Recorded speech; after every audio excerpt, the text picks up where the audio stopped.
Rick was a man of simple tastes. He had inherited a fortune from his grandfather and lived in a quiet town where everyone knew his name. Despite his wealth, he didn't flaunt it, driving a sensible sedan and living in a modest, well-kept house. His days were filled with the mundane, yet he found comfort in the predictability of his life. That all changed when he met Emma. She was a whirlwind of beauty and confidence, the kind of girl who could turn heads without even trying. With her long, wavy hair that fell like a curtain of chocolate silk and eyes that sparkled like emeralds in the sun, she was the kind of woman who could make any man's heart flutter. Their first encounter was as innocent as a spring rain. They met at the local coffee shop, where Emma worked part-time while studying art history. Rick had stumbled in, his mind elsewhere, and bumped into her, spilling hot coffee all over her pristine white shirt. She had laughed it off, her melodious voice lighting up the room, and offered to help him clean up. It was in those brief moments, with the aroma of freshly ground beans and the sound of steaming milk, that he found himself staring at her feet. They were small and delicate, with a hint of pink peeking out from her open-toed sandals. He blushed, embarrassed to be caught, but she just gave him a knowing smirk. Their courtship was a dance of sweet glances and accidental touches. Rick was smitten, and Emma, with her playful nature, enjoyed the chase. He took her on dates to the finest restaurants, showering her with gifts that she accepted with a grace that made his heart swell. They talked about art, music, and their dreams, and he found himself opening up to her in ways he never had before. It was as if she had unlocked a part of him that had been hidden away for far too long. Marriage came swiftly, a whirlwind of white lace and promises. Their honeymoon was a blur of exotic locations and passionate nights. But it was when they returned to their quiet town that things began to shift. Subtly at first, Emma started to assert herself more, taking control of their finances, their social calendar, even the way he dressed. Rick, ever eager to please, didn't question it. He was just happy to have her in his life. But little did he know, this was only the beginning of a transformation that would change him in ways he never imagined. It started with small things. A playful toe in the water, so to speak. Emma would casually place her foot on his lap as they watched TV, the arch high and expectant. He would instinctively lean in to kiss it, and she would giggle, enjoying the sensation. But soon, that toe became a full foot, demanding his attention, and then both feet, planted firmly on his chest as she sat above him, her eyes gleaming with a power she hadn't shown before. He found himself massaging her soles, tracing the delicate lines with his tongue, feeling her toes curl with pleasure. And as he did, a part of him grew smaller, his own needs taking a back seat to her desires. The beauty of Emma's feet was something to behold. They were perfect, with slender toes that curled like the petals of a blooming flower and a high arch that made them look as if they had been sculpted by an artist obsessed with perfection. The scent of her lotion filled the room, a mix of vanilla and jasmine that intoxicated him as he worshipped her. She would often wear stockings, the silky fabric hugging her calves, teasing him with a glimpse of what lay beneath. And when she deigned to let him remove them, it was a ritual, a peeling away of layers that left him trembling with anticipation. One evening, as he lay prostrate before her, his face buried in the softness of her soles, she began to press down, her heel grinding into his chest, then moving lower, stopping just above his crotch. He felt a thrill of fear mixed with arousal, knowing what was coming. "You know," she said, her voice like velvet, "I've been thinking, Rick. I need more than this. I need a man who can give me everything. And that means sharing me with others. You wouldn't mind that, would you?" Her foot hovered, the pressure increasing, and he knew that his answer would set the course for their future together. He swallowed hard, his voice a whisper. "Whatever makes you happy, Emma." And with a cruel laugh, she pushed down, her heel digging into his balls, and he knew that he had just signed away the last shred of his dignity. The training began subtly. She would leave the door open when they made love, allowing him to hear the whispers and giggles of her friends outside. Then, she started bringing home men who were everything he wasn't, strong, confident, and unabashedly masculine. They would flirt with her right in front of him, their eyes devouring her, and she would bask in their attention, her feet playing a seductive tune on the floor. He would watch, his heart in his throat, as she led them to the bedroom, the sound of her laughter echoing down the hall. When she returned, her feet smelling faintly of another's cologne, she would demand that he clean them, his face burning with a mix of humiliation and arousal. As the months went by, the humiliation grew. He found himself cleaning not just her feet, but their lovers as well. He was no longer her husband, but her servant, her foot slave. The men she brought home grew bolder, touching her in ways he never could, and she reveled in their touch, her eyes glazed with pleasure. And yet, he couldn't look away, his tongue tracing the path of their fingers, his mind a tumult of anger and lust. He knew he should be disgusted, but instead, he felt a strange sense of fulfillment, as if this was his purpose, to serve her in this most intimate of ways. Finally, the day came when she told him the truth. "Rick," she said, her eyes gleaming with triumph, "I don't just want you to watch anymore. I want you to serve me, to be my cuckold. To watch as I give myself to other men, to clean up after them, to be nothing but the man who worships my feet and does my bidding." And in that moment, he realized that he had no choice. He had given her everything, and she had taken it all, leaving him with only his love for her and the cold embrace of his new role. But even as she stepped onto his face, her foot pressing down on his mouth, he felt a strange peace settle over him. This was his place now, and he would serve his goddess with every ounce of his being. Emma's transformation into his dominatrix was gradual yet inexorable. She began to invite her lovers into their home, their liaisons happening right under his nose. Each time, she would demand that he clean her feet before and after, ensuring that every trace of her conquests remained on him. His days were spent in anticipation, his mind a whirlwind of dread and excitement. He found himself looking forward to her returning home, to the scent of sex that clung to her, to the way she would casually tell him about her exploits while he washed her feet. Her beauty was a siren's call, and men were drawn to her like moths to a flame. They would come and go, leaving him with the indelible mark of their presence on her skin. She would strut around the house in nothing but a silk robe, her feet bare, her toes adorned with glittering nail polish that matched her mood. Each step she took was a declaration of her power, and he would follow her, eager to kneel at her feet, to breathe in her scent and feel the warmth of her body above him. In time, the humiliation grew to be a thrill, a dark and delicious secret that bound them together. She would bring her lovers into their marital bed, her feet planted on either side of his head as she took them. He could feel the tremors of her pleasure as she rode them, her toes curling with ecstasy. And when they were done, she would lean back, her body sated, and allow him to kiss her soles, to lick away the evidence of her infidelity. It was a ritual that filled him with a mix of pain and pleasure, a reminder of his place in her world. Their nights grew more intense. She would choose men who were rougher, more demanding, enjoying the way their touch made her scream. And he, the devoted cuckold, would lay beneath them, his face buried in her feet, feeling the vibrations of her pleasure as she used him for her own satisfaction. He would clean her, kiss her, adore her, all while they used his body as a playground for their desires. It was a strange dance, one of dominance and submission, love and degradation. And yet, in his heart, he knew that this was what he was born to do, to serve, to adore, to be her devoted foot slave. Rick's transformation was not just physical. The way he saw himself changed, too.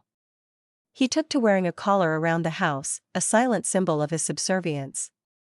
He grew more attuned to her needs, anticipating her every whim, his eyes never leaving her feet.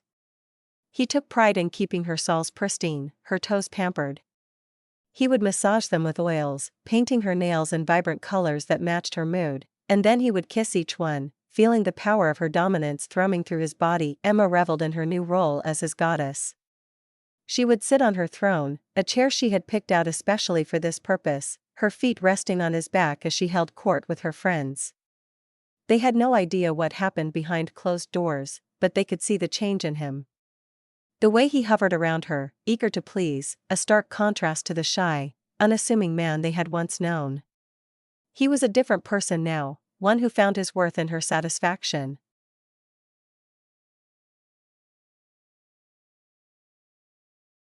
And then there were the moments when she would bring her lovers into the room while he was at her feet.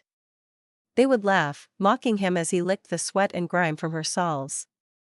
He would feel their eyes on him, judging, but he didn't care. All that mattered was her voice, her commands, the way she looked at him with a mix of amusement and contempt that made his stomach clench with arousal. He was her property, her toy, and he loved it. Each humiliation was a gift, a reminder that he belonged to her, that she had chosen him to be the one to serve her in this most intimate way. One evening, as she sat before him, her legs crossed, one foot swinging idly in the air, she announced that she had something special planned. She had invited a particularly handsome and virile man to their home, one who had caught her eye and wouldn't take no for an answer. She told Rick to prepare himself, to be clean and ready, for he was to watch as she gave herself to this man, as she let him claim her in a way that Rick never could. The anticipation was agonizing. He could feel his heart racing in his chest, his breath shallow. As the doorbell rang, he took his position at her feet, his eyes on the ground, his heart a pounding drum. He heard the murmur of their greetings, the sound of a glass breaking, and then, silence. The door to the bedroom opened, and she appeared, a vision of beauty and cruelty. She beckoned to him with a crook of her finger, a smirk playing on her lips. "It's time, my pet," she said, and his stomach lurched. "Tonight, you will truly become my cuckold." The man, tall and muscular with a smug grin, stepped into the room. He looked down at Rick, a look of disdain in his eyes. "You're going to watch me fuck your wife," he said, and Emma just laughed, her foot coming to rest on the side of his face. "Isn't that right, darling?" Rick nodded, his throat tight, his eyes never leaving her perfect, painted toes. "Good boy," she murmured, and the man moved closer, his hand on her thigh, her foot on his face. The next few hours were a blur of sounds and sensations. He heard the slap of skin on skin, her gasps of pleasure, the smell of sex heavy in the air. And through it all, he was there, her devoted servant, his tongue cleaning her feet as she climaxed over and over again, her lover's sweat mixing with her scent. It was a night that would be etched into his soul, a night that completed his transformation. As the man finally left, Emma turned to him, her eyes gleaming. "You did well," she said, and he felt a strange warmth spread through him. He had pleased her. He had served her. And in that moment, as she stepped off him, her foot leaving a final, firm print on his cheek, he knew that he would do anything for her. Their life continued in this manner, a tapestry of power and passion, of love and humiliation. He found himself eager for each new challenge, each new way to prove his devotion. And as they lay in bed, her head on his chest, her feet in his lap, she would regale him with tales of her conquests, the men who had claimed her, the ways she had made them beg. He would listen, his heart both breaking and soaring, feeling the weight of her feet as a symbol of his love. One night, Emma had a particularly demanding lover. He was rough, leaving her body bruised and her spirit soaring. Rick could see the marks on her skin as she lay sprawled across the bed, her chest heaving with the aftermath of ecstasy. He reached out to touch her, but she stopped him with a look. "Not yet," she murmured, her voice thick with satisfaction. "First, you must clean me up." He didn't hesitate. He took her foot in his hand, the scent of sex and sweat mingling with her lotion, and began to lick away the remnants of the other man. He tasted the salt and musk of her lover's skin, felt the grit of his sweat under his tongue. It was a strange intimacy, a communion of sorts, as he cleaned her, erasing the evidence of her betrayal. Her toes curled in pleasure as he worked, and he felt a strange kinship with this man whose seed still lingered on her skin. As the months turned into years, the boundaries of their relationship stretched further. She would take her lovers in every room of the house, leaving him to clean up the mess, to soak in the scent of their passion. And through it all, he never faltered. He was her devoted servant, her foot slave, her cuckold. It was a role he had come to crave, a role that filled the void inside him that he had never known was there. Emma grew bolder, her power unchecked. She would invite her lovers to dinner parties, making him serve them, his collar gleaming in the candlelight, his eyes cast down. She would whisper in their ears, sharing secrets about his servitude, and they would laugh, their eyes sliding to him, watching him blush as he refilled their wine glasses, feeling the weight of their judgment. And yet, in the quiet moments, when it was just the two of them, she would stroke his hair, her voice gentle. "Thank you," she would say, and his heart would swell with pride. The final piece of his transformation came one evening when she brought home a man who was everything he wasn't. Tall, handsome, with a confidence that radiated from every pore, he was the epitome of masculinity. As they kissed, her hand snaking down to cup the man's crotch, Rick felt a pang of something new, envy. But as he watched them move to the bedroom, her eyes locked with his, a challenge in her gaze, he knew that this was it. This was the ultimate test of his devotion. He waited outside the door, his heart racing, his breath shallow. He could hear the sounds of their lovemaking, the slap of skin, her cries of pleasure. And then, the door opened, and she stepped out, her body glowing with sweat, her eyes gleaming. "Your turn," she said, and he knew what she meant. He was to clean her up again, to erase the evidence of her infidelity. But this time, she had something different in mind. "Take off your clothes," she ordered, her voice firm. "And get on your hands and knees." He did as he was told, his heart racing as he positioned himself before her, his face inches from her glistening sex. "Now," she said, stepping over him, her foot pressing down on his neck, "you will lick me clean. Every inch." And as she straddled him, her foot pressing down, he knew that this was it. He was no longer just a foot slave. He was a cuckold in every sense of the word, and yet, as he tasted the remnants of her pleasure, as he felt her weight on him, her power over him, he found that he didn't resent her. He didn't hate her for reducing him to this. Instead, he felt a strange sense of peace. This was his place in the world, to serve her, to be used by her, to be the canvas upon which she painted her desires. He licked and kissed, his tongue tracing the path of her lovers, until she was clean. As she stepped away, her foot coming off his neck with a soft thud, he looked up at her, his eyes filled with a mix of adoration and defeat. She leaned down, her hand caressing his cheek, her voice a gentle purr. "You've learned your place, haven't you, my love?" He nodded, his cheek sticky with her juices. "Good," she said, her heel digging into his shoulder. "Now, go clean yourself up. You're a mess." Rick stumbled to the bathroom, his mind a whirlwind of emotions. He looked at his reflection in the mirror, not recognizing the man who stared back. Gone was the shy, unassuming man who had once been the center of his own world. In his place was a creature of need, a man whose sole purpose was to serve the woman who had so completely claimed him. He showered, the water washing away the evidence of his degradation, and felt a strange sense of rebirth. When he emerged, the house was quiet. He found her in the living room, her feet up on the coffee table, a contented smile playing on her lips. She held out her hand, and he took it, allowing her to pull him down to his knees before her. "You're mine," she said, her voice filled with a warmth that sent a shiver down his spine. "You belong to me, body and soul." He nodded, his heart racing with love and fear. "And I will do anything for you," he murmured, his eyes never leaving hers. The years passed, and their life grew into a strange rhythm of love and control. He learned to take pleasure in her conquests, to revel in the power she had over him. Each time she brought a lover home, he would watch, his cock hardening with each slap of her hand on their asses, each guttural moan that tore from her throat. He would wait, eager, until she was finished, until she would allow him to clean her up, to kiss her feet and beg for her forgiveness.